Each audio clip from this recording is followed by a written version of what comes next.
There be flooding in the lower decks today, be vlog day 1030. Toi et moi,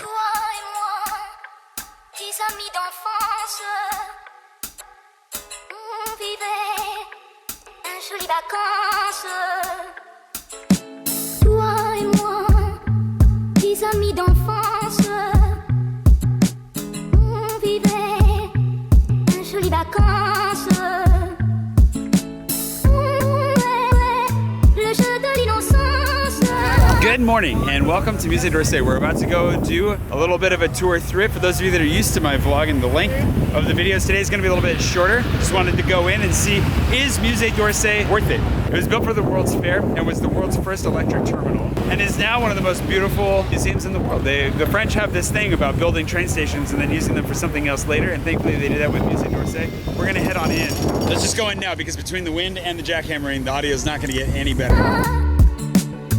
Okay, we're a little bit farther away from the ridiculous noises because I'm gonna be for the next 2 weeks making shorter videos. Today we're gonna just kind of stroll through. I want to give you a flavor for what Musée d'Orsay looks like on the inside. If you're curious about what it's comprised of, we're gonna show you some little snippets of that. And of course, if you want a real tearjerker, go watch the Doctor Who episode about Van Gogh, and that's all you really need. But there is a really nice Van Gogh collection in here, which is what we're probably most excited for. I think this is us, or this way. Hold on. Major bonus, I have an annual membership that actually allowed us to cut the entire line. So we're inside already, which is really, really nice. Thank you, Mom and Dad. This was a present from them. So thanks for the annual pass, Mom and Dad. Also, side note, my face is really horribly cropped on this, and my name is misspelled, and that is because... So, just a quick side note, I have to put my identity together for the Musée d'Orsay card. And I don't have a picture that's small enough for this, so it's just gonna be a very intense close-up of my face, you'll see. Oh, you cut your face. Look, you cut that a little too much. Oh, it's not. Do that again? That's so cool! I'm happy to have my membership. Okay, I have not been in Musée d'Orsay in about 5 or 6 years. Wow, look at this place. Wow. Immediate lesson, backpacks are not allowed inside the museum, so you have to check them at the vestiaire. So if you want to do that, that's just over here to the right in the entrance. Which means Puxan's got to juggle a lot more stuff than he was intending to this whole time. But, you know, it's better than stuffing it in a bush outside and leaving it for security to find. Toi et moi, tes amis d'enfance, on vivait un joli vacances. Le jeu de l'innocence. It's a really nice layout. You can actually get through Musée d'Orsay fairly quickly, which is why if you don't have the time or feel overwhelmed by the Louvre, you have lots of paintings on the sides, in the wings, I guess you could say. It's not really wings, but in the sides. And then up this central stairwell, there's a lot of really beautiful sculptures. I think I lost Puxan. There he is. Je t'aimais en silence. Toi et moi, tes amis d'enfance, on vivait un joli vacances. Le jeu de l'innocence.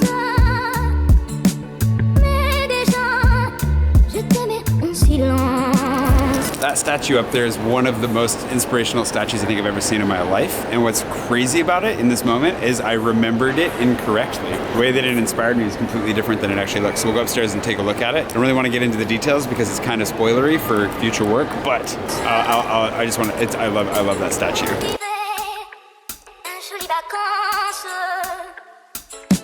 Toi et moi, tes amis d'enfance, on vivait. If this were a train station, it would definitely qualify for the most beautiful in the world. I don't know if it is the most beautiful in the world, but it would be in the top. This place is freaking gorgeous. Right next to Grand Central. Oh my God, you're right next to Grand Central Station. And oh man, it's just, there's an emotional, it's kind of similar to when you walk into the Rodin Museum. There's a similar emotional tug just to the space and the way that it's laid out, and the curation is organized. It's just, I don't know, I love this place. I'm so glad we came back to. I haven't been here in a long time. I've been saving it. I'm so glad we came today because I needed the boost.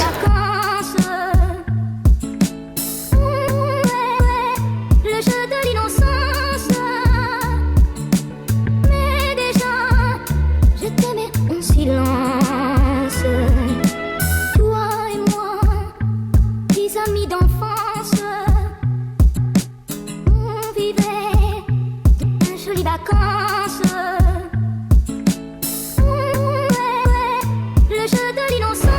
realize this is Michael the Archangel either. It's been a long time since I've been in here, 5 or 6 years. I remember this statue. I remember it a little bit differently, but it was very inspiring for me when I was writing. I was writing when I first saw it, I'm pretty sure. One of my first 3 books that I wrote. And it was this little side note about this. If you want to come in, fantastic. This place is just phenomenal. I'm loving this. I'm glad I've got a pass so I can come back in here. Now, for those of you wondering about museum passes, I get asked a lot if passes are worth it. Both for the Paris pass and for the museum pass, my standard answer is if you're going to use it a lot, yes. If you're not going to use it very much, it's probably cheaper and more efficient to just buy the individual tickets for the things you want to do. So I do a cost comparison there. The other thing about like the museum pass in particular is that you can't get into the special exhibitions a lot of times. You can only see the permanent collection. I don't know if that's true for every museum, but it's pretty common. And like if you go to Pompidou or even here, I think you're not going to be able to get into whatever exhibit they have going on. So that's good to know in advance as well, especially if there's something specific you really want to see. You're going to end up having to pay extra. Yeah, that's my little. Those are my past tips. Of course, if you want any more tips, if you want to know any more about the city, my recommendations for where to eat, drink,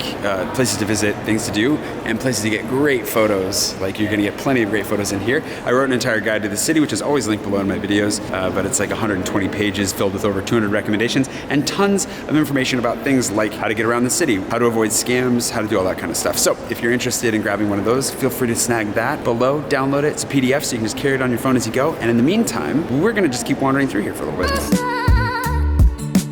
Mais déjà, je t'aimais en silence. Toi et moi, 10 amis d'enfance, on vivait un joli vacances.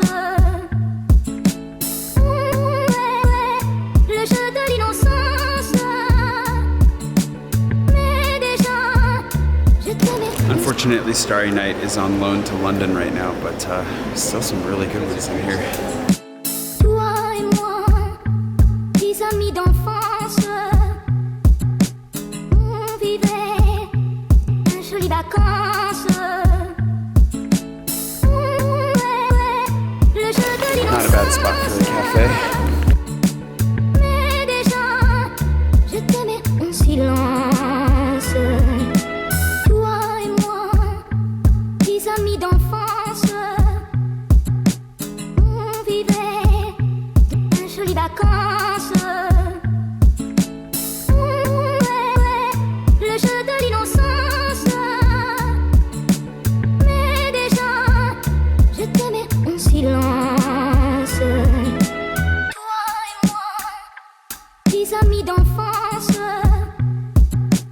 on vivait un joli vacances.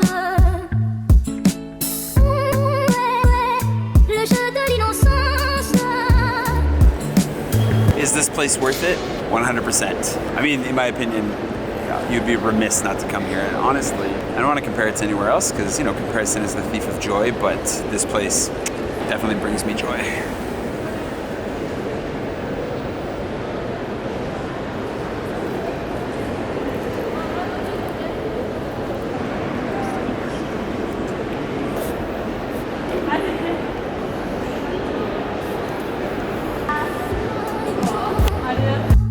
Amis d'enfance,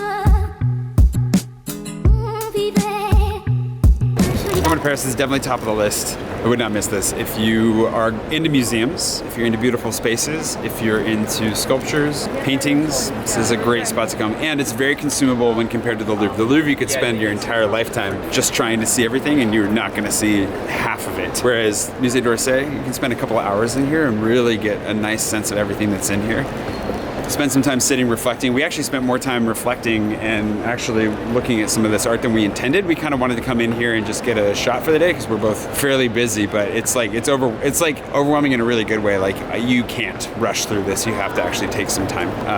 You could rush through it. It'd be really easy to come in and get out, but it's really, really nice. So personally, obviously, I think the Musée d'Orsay is very worth it. And if you're gonna come to Paris, you should check it out. It'd be great. Hope you enjoyed this. little vignette into a little bit of Paris. Again, if you don't follow me already, I do vlog every day. There's plenty of other videos to watch if you're interested in the French side of things, seeing the Louvre, seeing other museums, getting some how-to videos in and under your belt. And then obviously I just vlog about my daily life here in France and all the other things that I'm interested in as well. So feel free to subscribe for that. Do please subscribe. Like the video if you enjoyed it. Be sure to share it. Leave a comment if you haven't already. I lost Puxan. Oh, there he is. And I'll see you bright and early tomorrow morning for another wonderful day here in Paris. One last day in Paris before I take a quick trip out of here. And then I'll be back to regular life in Paris right after that. I'll see you tomorrow. Jolies vacances. Le jeu de l'innocence. Mais déjà, je t'aimais en silence.